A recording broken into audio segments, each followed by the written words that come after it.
"Don't fall in love with me," she said softly, as if it were the easiest promise in the world to keep.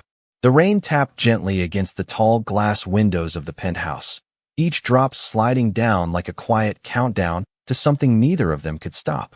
Lily Carter stood barefoot on polished marble that still didn't feel like hers, her fingers brushing the edge of a thick document laid out on the table between them, the ink barely dry on a marriage that wasn't supposed to mean anything. Across from her, Ethan Cole didn't move. 6 feet of tailored control, sharp lines, colder eyes, the kind of man who had built an empire out of numbers and silence. He had proposed this arrangement exactly 48 hours ago in a quiet corner of a downtown cafe, sliding the contract across the table like it was just another deal, another acquisition, another problem solved. "Marry me." Just on paper. No hesitation. No warmth. Just strategy. Back then, Lily had stared at him, rain soaking through her coat, a notice of eviction folded in her pocket, her bank account sitting at $12.87, and a past she refused to let die quietly. She should have said no. She should have walked away. But she didn't. Because desperation doesn't sound like fear. It sounds like opportunity when it whispers at the right time. Now here she was, in a penthouse that overlooked the entire city, the skyline glowing in gold and glass, pretending she belonged in a world that had never made space for people like her. Ethan finally stepped closer, his voice low, controlled. "There are rules." He tapped the contract once, precise. "Public appearances together. No interference in my business. Absolute discretion." His eyes met hers then, steady, unreadable. And most importantly, no emotional attachment. Lily let out a small breath, almost a laugh, though it didn't quite reach her eyes. She picked up the pen again, twirling it once between her fingers like she was buying time. But the truth was, she had already decided long before she stepped into this apartment. "Don't worry," she said, signing her name with a smooth, practiced stroke. "I never planned to love you." The words hung there, light but deliberate, and for the first time, something flickered in Ethan's expression, just for a second, gone as quickly as it came. Outside, a siren echoed faintly through the city, distant, unimportant. Inside, something shifted. Because what Ethan didn't know was that Lily Carter wasn't just a girl who needed saving. And what Lily didn't expect was that the man she had just married might be the one person capable of breaking every rule she thought she could control. The next morning, Lily woke up before the sun fully rose, the city still wrapped in that quiet gray haze that came just before rush hour. And for a moment she forgot where she was. Her body curled slightly on sheets that felt too soft, too expensive, too unfamiliar, until she opened her eyes and saw the ceiling stretching higher than any place she had ever lived. The faint hum of climate control replacing the distant noise of traffic she used to fall asleep to, and reality settled back in with a steady weight. This was not temporary, not a dream. This was the life she had stepped into by signing her name. And she had exactly one rule to follow, and far more reasons to break it than she wanted to admit. But that was not what worried her, not yet. She sat up slowly, brushing her hair back, her gaze drifting to the city skyline, glowing pale gold through the floor-to-ceiling windows. And for a brief second she allowed herself to imagine what it would feel like to belong here without pretending, without strategy, without the quiet calculations running beneath every decision. But that thought disappeared as quickly as it came because belonging had never been part of her plan. Not in this world, not with him. A soft knock at the door broke the silence, precise and professional, and before she could answer, it opened just enough for a woman in a tailored navy suit to step in, posture straight, expression neutral but observant. "Good morning, Mrs. Cole," the woman said, her tone polished, practiced, the kind that carried both respect and quiet evaluation. Lily blinked once at the title, the weight of it settling in a place she did not expect, then nodded slightly. "Good morning." The woman stepped further inside, holding a tablet against her chest. "My name is Claire. I manage Mr. Cole's schedule and public relations. I will also be assisting you." Assisting? The word lingered. Lily swung her legs over the side of the bed, her bare feet touching the cold marble floor again, grounding her. "Assisting me with what exactly?" Claire allowed a small, professional smile. "With becoming Mrs. Ethan Cole." There it was. Not a wife. Not a partner. A role. A position to be learned, rehearsed, perfected. Lily stood, straightening her posture instinctively, her voice calm. I thought I already signed the contract. Claire's eyes flickered, just slightly. Signing was the easy part. She tapped her tablet once, and the screen lit up with a schedule so tightly packed it looked almost impossible to breathe between the lines. You have a fitting at 10, media coaching at noon, and a dinner appearance tonight at 7. The board will be there. Lily glanced at the screen, then back at Claire, her expression unreadable, but inside something sharpened, focused, like a switch flipping into place. This was not just about pretending. This was a stage, and she had no intention of being just a background character in someone else's story. Downstairs, Ethan stood near the kitchen island, already dressed, already working, his phone pressed lightly against his ear as he spoke in calm, measured sentences about numbers, projections, control, the language he trusted more than anything else. And yet as he ended the call and set the phone down, his gaze shifted briefly toward the staircase, toward the silence above, and something unfamiliar lingered there for just a second before he pushed it aside, because emotions complicated things. And he had built his entire life on avoiding complications. But upstairs, Lily Carter was already stepping into a role he thought he understood, and what he did not realize yet was that she was not learning his world, she was studying it. By the time Lily stepped into the private fitting room on the 42nd floor, the city below looked smaller, almost manageable, like something she could hold in the palm of her hand if she leaned close enough to the glass. But the reality inside that room was anything but small. Racks of designer dresses lined the walls in perfect order, soft fabrics in muted tones and bold cuts that whispered money without ever needing to say it out loud. And 3 stylists turned toward her at once with polite smiles that did not quite reach their eyes, measuring, assessing, deciding who she needed to become before she even said a word. "Good morning, Mrs. Cole," one of them said, already moving closer with a measuring tape, her voice light but efficient, as if Lily were just another project on a long list.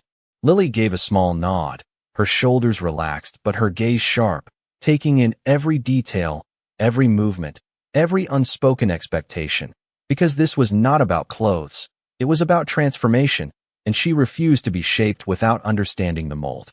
"We have selected a few options for tonight's dinner," another stylist added, pulling out a sleek black dress with clean lines and a subtle elegance that spoke louder than anything loud or extravagant ever could. Classic, timeless, appropriate for the board. Appropriate. The word echoed quietly. Lily stepped forward, her fingers brushing the fabric, feeling the weight of it, the difference between this life and the one she had left behind, where every dollar had a purpose and every purchase carried consequence. And yet she did not hesitate when she took the dress from the hanger. "I will try this one," she said simply. Hours later, as the final adjustments were made and the mirror reflected a version of her that looked almost unfamiliar, Lily studied her own reflection carefully, not with doubt, but with calculation, because she was not asking herself if she belonged here. She was asking how to use this place to her advantage. And somewhere in that quiet moment, she allowed a small, almost invisible smile to form before it disappeared again. Across town, Ethan sat at the head of a long glass conference table, the city stretching endlessly behind him, his attention fixed on a series of reports laid out in precise order while the board members around him spoke in controlled tones about risk, stability, and perception, words that had shaped every decision he had made in the last decade. And yet today, something kept pulling at the edge of his focus, a distraction he could not quite name. "Your sudden marriage has raised questions," one of the older members said, his voice calm but pointed. "Investors are watching closely." Ethan did not look up immediately. "They always are." His tone was steady, unshaken. "Then you understand why tonight matters," another added. "Your wife will be under scrutiny." At that, Ethan finally lifted his gaze, his expression unreadable but his voice firm. "She will handle it." The room fell quiet for a brief second, not because of what he said, but because of the certainty behind it, a certainty he had not expected to feel when he first proposed this arrangement, and yet it was there now, steady and unspoken. That evening, as the car pulled up to the entrance of the private club where the dinner would take place, Lily paused just before stepping out, her hand resting lightly on the door handle as the city lights reflected in the tinted glass. And for a split second, The past flickered behind her eyes, not as pain, but as purpose, a reminder of why she had agreed to all of this in the first place. And when she finally stepped out onto the sidewalk, the cool air brushing against her skin, she was no longer the girl who had walked into that cafe in the rain. She was something else now, something composed, something deliberate. And as Ethan joined her at her side, offering his arm with practiced ease, their eyes met briefly, just long enough for something unspoken to pass between them. Not trust, not yet, but recognition, and together they walked toward a room full of people who believed they were about to judge a performance, not realizing they were about to witness a shift neither of them had planned. The moment they stepped inside, the room shifted in a way Lily could feel before she could fully see it. The quiet pause in conversation, the subtle turn of heads, the kind of attention that did not need to be announced because it carried its own weight. And she did not tighten her grip on Ethan's arm. She did not hesitate. She simply walked forward, beside him as if she had done this 100 times before, her posture steady, her expression calm, her presence deliberate, and that alone was enough to make a few whispers start to ripple through the crowd. Crystal glasses caught the warm light overhead. Low music floated just beneath the hum of conversation, and every pair of eyes that lingered on them carried a question that had not yet been answered. Who is she? Ethan felt it too. Of course he did. But he did not slow down, did not adjust his pace. He simply guided her toward the center of the room where a cluster of board members stood waiting, their expressions polite but sharp, the kind of politeness that hid calculation beneath every smile. Ethan, one of them greeted, extending a hand, his gaze flicking briefly to Lily before returning. And this must be your wife. There was a fraction of a second, barely noticeable, where silence hovered, waiting to see how she would respond, and Lily stepped forward just enough to close that gap herself, her hand extending with quiet confidence. Lily Cole, she said, her voice smooth, measured, carrying just enough warmth without giving anything away. It is a pleasure to finally meet you. The man blinked, just slightly, as if recalibrating something he had expected to be easier, simpler, less composed, and Lily saw it, registered it, and moved on before it could become anything more. Conversations resumed, but they shifted now, not dismissive, not condescending, but curious, watchful, and that was exactly where she wanted them. As the evening unfolded, she listened more than she spoke, catching the rhythm of discussions, the subtle tensions beneath polite exchanges, the way certain names were mentioned with hesitation and others with careful emphasis. And when she did speak, it was never too much, never too little, just enough to redirect attention without demanding it, just enough to let them know she understood more than they expected. Across the room, Ethan watched without making it obvious, his gaze occasionally drifting toward her as she moved through conversations with a control that did not feel rehearsed, did not feel borrowed, and for the first time since this arrangement began, something did not add up the way he had planned. She was not just adapting. She was navigating. Halfway through dinner, the tension finally surfaced, quiet but unmistakable, when one of the senior investors leaned back in his chair, his tone casual but pointed. You know, Ethan, sudden decisions can make people nervous. Marriage included. A few soft chuckles followed, polite, measured, but the implications settled heavily in the space between them. Ethan opened his mouth to respond, but Lily spoke first, her voice calm, almost conversational. That is understandable, she said, setting her glass down gently. Unexpected changes always raise concerns. But sometimes, the right decision does not come with a long announcement. It comes with timing. The table stilled slightly, attention shifting toward her, not because she interrupted, but because she did not hesitate. And timing, she continued, her gaze steady but relaxed, is often the difference between reacting to change and leading it. Silence followed, not uncomfortable, but thoughtful, the kind that lingered just long enough to leave an impression, and the investor gave a slow nod, as if acknowledging something he had not expected to hear. Ethan did not speak right away. He simply watched her for a second longer than necessary, something unreadable passing through his expression before he finally leaned back slightly, the corner of his mouth almost shifting, not quite a smile, but not indifference either. And in that moment, without any contract, without any rule being spoken aloud, the balance between them shifted just enough to matter. The rest of the evening unfolded with a subtle shift that no one announced but everyone felt, as if the room had quietly adjusted its expectations without admitting it out loud, and Lily moved through it with the same controlled ease. Her presence no longer questioned but studied, her words measured, her silences even more deliberate, and each interaction added another layer to something Ethan had not planned for. This was no longer a performance he could fully predict. When dinner concluded and the guests began to disperse into smaller conversations, the tension softened into something less formal, but not less observant, and it was in that quieter space that the real conversations began, the ones that were not meant to be heard by everyone, the ones that carried weight beneath casual tones. Lily found herself standing near the balcony doors, a glass of water in her hand, the cool surface grounding her as she watched the city stretch endlessly beyond the glass, lights flickering like a language she had yet to fully decode, and she almost missed the presence that approached until a familiar voice spoke just beside her. "You handled yourself well." Ethan's tone was calm, but there was something different beneath it, something less distant than before, and when she turned to face him, she did not smile immediately. She studied him instead, the same way he had been studying her all evening. "That was the point, was it not?" she replied lightly, though her eyes remained steady, searching for something he was not used to being asked for. Ethan exhaled slowly, one hand resting casually against the railing, but his posture was not entirely relaxed. "Most people in your position would have tried too hard," he said. "You did not." Lily tilted her head slightly, considering his words. "Most people underestimate the room," she said quietly. "I prefer to understand it first."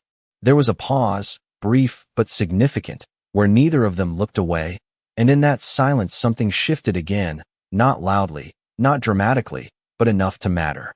Ethan broke the moment first, his gaze drifting toward the crowd behind them.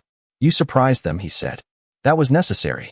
Lily followed his gaze, her expression unreadable. "Necessary for you," she corrected softly. "Or for them." He did not answer immediately, and that hesitation, however small, did not go unnoticed. Before he could respond, another voice cut through the space, smooth and familiar in a way that carried history with it. "Ethan, you always did prefer unpredictability." Both of them turned at the same time, and the woman approaching them moved with a confidence that did not need introduction, her presence polished, her smile composed but edged with something sharper beneath the surface. "Victoria," Ethan said, his tone controlled, though a flicker of something crossed his expression before it settled again. She stopped just a few feet away, her gaze shifting from him to Lily, assessing, measuring, lingering just long enough to make her curiosity clear. "So this is the surprise," she said, her voice light but deliberate. "Your wife." Lily did not step back, did not shift her posture. She simply met the woman's gaze with the same calm steadiness she had carried all evening. "Lily Cole," she said, extending her hand once more, her tone polite but firm. Victoria glanced at her hand briefly before accepting it, her smile unchanged but her eyes sharper now. "Victoria Hayes," she replied. "I have known Ethan for a very long time." The implication hung there, subtle but unmistakable, and for the first time that night, the air between them tightened just slightly. Lily withdrew her hand slowly, her expression still composed, but something behind her eyes sharpened in response, not threatened, not uncertain, but aware. "Then you must know," Lily said gently, her voice steady as she held Victoria's gaze, "that he does not make decisions without reason." The words landed softly, but the message beneath them was clear, and for a brief moment, Victoria's smile faltered, just enough to reveal that this was not going to be as simple as she had expected. Ethan remained silent, watching the exchange unfold, and as the three of them stood there, the balance of the evening shifted once more, not toward comfort, not toward resolution, but toward something far more complicated, something that no contract had accounted for, and for the first time since this arrangement began, the lines between strategy and something real felt just a little harder to separate. Victoria's presence did not fade after that moment.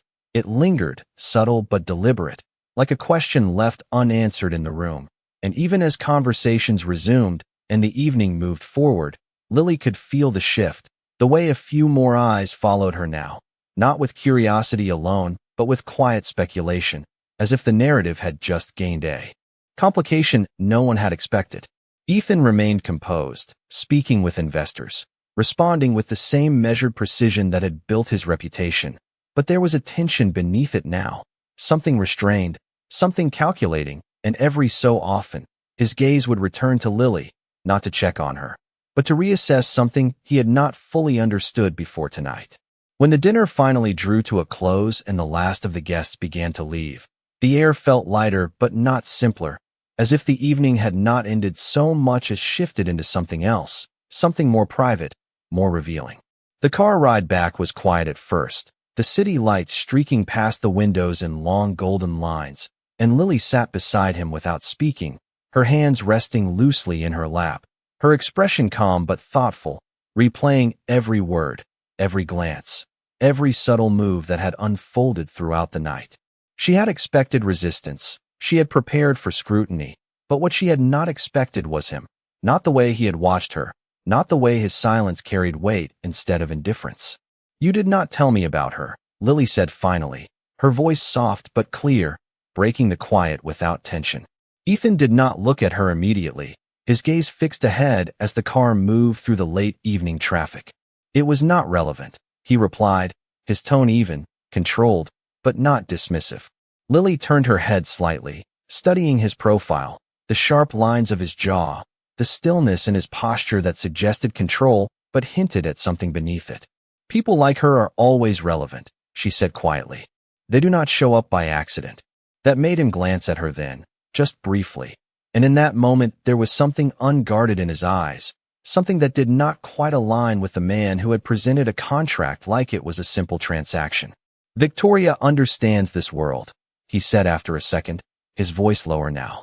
"She knows how it works." Lily held his gaze for a fraction longer before looking forward again, her expression thoughtful, not reactive. "So do I," she said simply. The words were not defensive, not challenging, just certain, and that certainty lingered between them for the rest of the drive.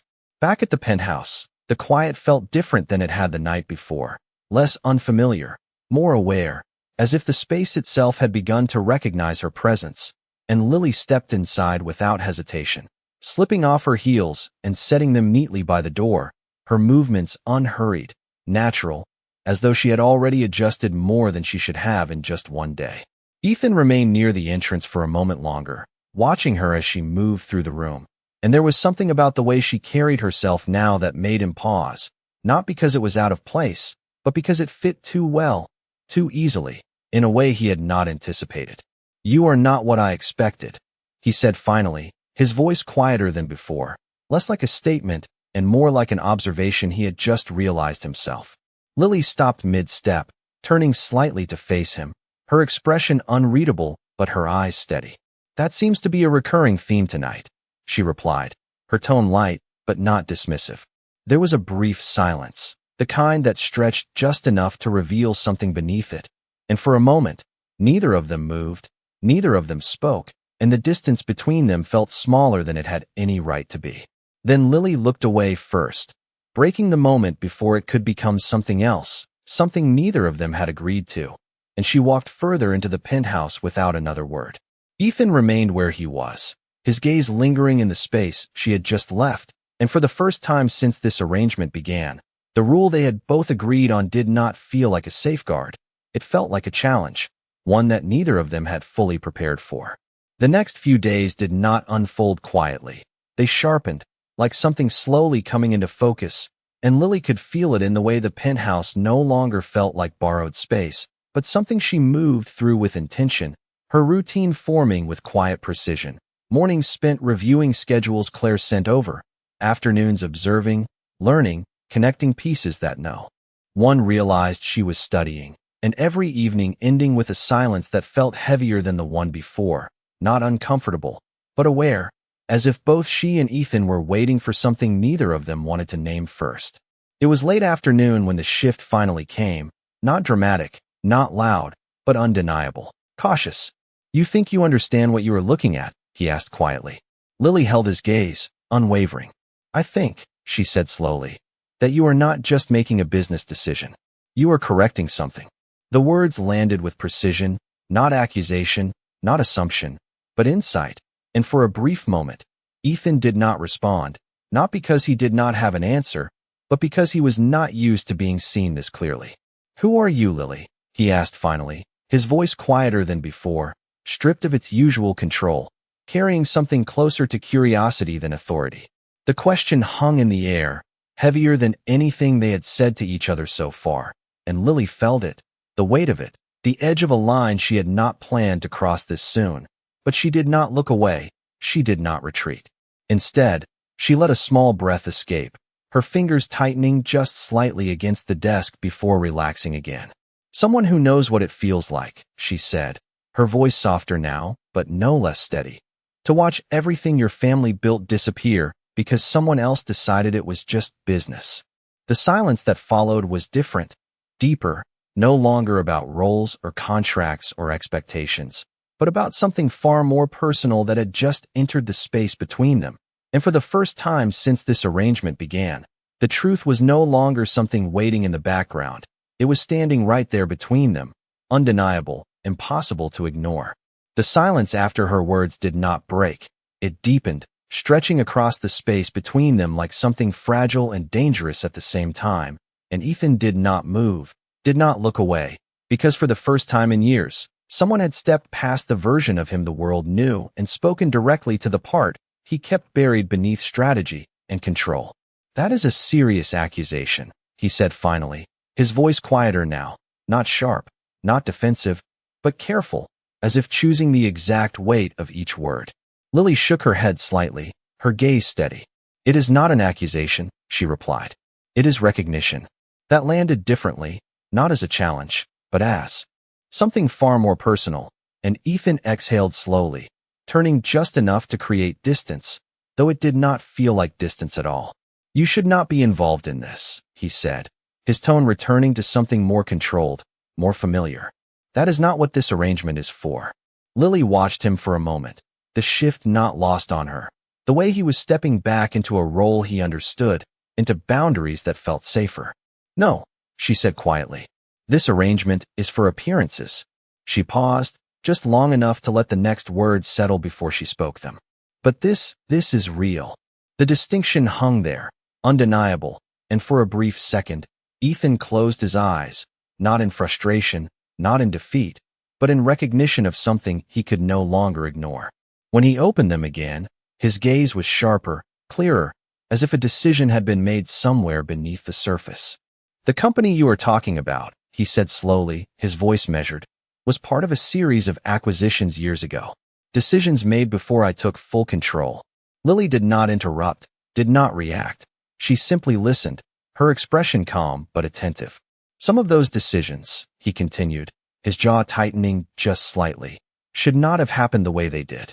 There it was, not a confession, not fully, but enough to confirm what she already knew, enough to connect the past she had carried with the present he was trying to reshape. "And now you are trying to fix it," Lily said softly, not as a question, but as understanding. Ethan met her gaze again, and this time he did not look away. "I am trying to make sure it does not happen again," he said. The honesty in his voice was quiet, but it carried more weight than anything he had said since the moment they met. And for the first time, Lily felt something shift inside her, something she had not planned for, something that did not align with the strategy she had built so carefully. Because this was not the man she had expected to find. This was not the enemy she had prepared herself to face. And that realization unsettled her in a way she had not anticipated. She stepped back slightly, creating space. Not because she needed it physically, but because something inside her needed distance, needed time to recalibrate. "You should have told me," she said finally, her voice quieter now, less controlled, more honest than before. Ethan's expression changed at that, something flickering across his features that did not belong to the composed CEO the world knew. "Why would I?" he asked, not cold, not dismissive, but genuinely questioning. Lily held his gaze, and for the first time, there was no calculation in her eyes, no strategy, just something real, something unguarded. "Because I am not just part of your contract," she said softly, "and you are not just part of mine." The words settled between them with a weight neither of them could ignore, and for a long moment, neither spoke, neither moved, as if both of them were standing at the edge of something neither had planned to reach this soon. Then Ethan took a slow step closer, not closing the distance completely, but enough to shift the space between them once more, his voice lower now, almost careful. "Then tell me," he said, "who are you really, Lily?" And this time, the question was not about curiosity. It was about truth, about everything that had been building beneath the surface finally demanding to be seen. And Lily felt it, the pull of that moment, the weight of what came next, because whatever she said now would not just change how he saw her, it would change everything between them. The question did not echo. It settled, heavy and irreversible, and Lily felt the weight of it press against everything she had kept carefully hidden, every reason she had agreed to this marriage, every plan she had built long before she ever sat across from him in that cafe.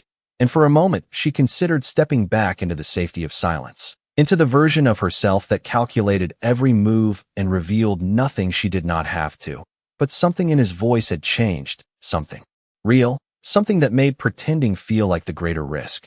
She let out a slow breath, her gaze dropping just for a second before returning to his, steady but no longer guarded in the same way. "My father," she began quietly, her voice calm but carrying a depth that had not been there before, "built a company from nothing. It was not large, not powerful like yours, but it mattered. To him. To us." Ethan did not interrupt, did not move, his attention fixed entirely on her now, as if the rest of the world had narrowed down to this one moment. "And then one day," she continued, her fingers tightening slightly at her side before relaxing again, "it was gone. Absorbed. Rebranded. Reduced to a line in someone else's portfolio." The words were not angry, not bitter, but they carried something quieter, something that had lasted far longer than anger ever could. "Your company," she said, her voice soft but unwavering. The truth settled between them, clear, undeniable, and for the first time, there was nothing left hidden behind intention or strategy. Ethan's expression shifted, not dramatically, but enough to reveal that this was not information he had expected, and yet it connected too easily with everything she had said before, everything she had seen in those reports. "I did not know," he said, his voice lower now, stripped of its usual certainty. Lily gave a small nod, not in agreement, but in acknowledgement. "I know," she replied. "That is the problem." Silence followed, but it was not empty. It was full of everything that had just been uncovered, everything that could not be undone, and yet neither of them stepped away from it. "So this," Ethan said slowly, his gaze searching hers now, "this marriage was part of a plan?" The question was not accusing, but it was honest, and Lily did not hesitate this time. "At first," she admitted. "Yes." The word lingered, sharp but necessary. Ethan absorbed that, his posture still, his expression unreadable for a moment too long, and Lily felt it. The shift, the fracture of something that had started to build between them, something fragile and unexpected. "And now," he asked finally, his voice quieter than before. That question was harder, not because she did not have an answer, but because the answer was no longer simple, no longer strategic. Lily held his gaze, and for the first time since she had stepped into his world, there was no plan behind her words. No calculation, just truth. "Now I do not know," she said softly. The honesty in that admission changed something, not just in him, but in the space between them, because uncertainty was something neither of them had allowed themselves before. Ethan looked away for a brief moment, his hand brushing against the edge of the desk, as if grounding himself in something familiar, something controlled, before he looked back at her, his expression clearer now, more resolved. "Then let me make this simple," he said, his voice steady but different, no longer transactional, no longer detached. He reached for the contract still resting on the desk, the same document that had started all of this, the same set of rules they had both agreed to, and without hesitation, he closed it, his hand pressing it flat as if sealing something, not in agreement, but in finality. "No more plans," he said, his eyes locking with hers. "No more strategies." He paused, just long enough for the next words to matter. "If we continue this, it is not because of what we need. It is because of what we choose." Lily felt something shift inside her, something she had been holding back finally breaking free from the control she had maintained for so long. And for the first time, the rule they had both agreed on felt less like protection and more like something already broken beyond repair. She stepped closer, not dramatically, not impulsively, but with a quiet certainty that matched his. "And what if we already broke the only rule that mattered?" she asked softly. Ethan's expression changed, just slightly,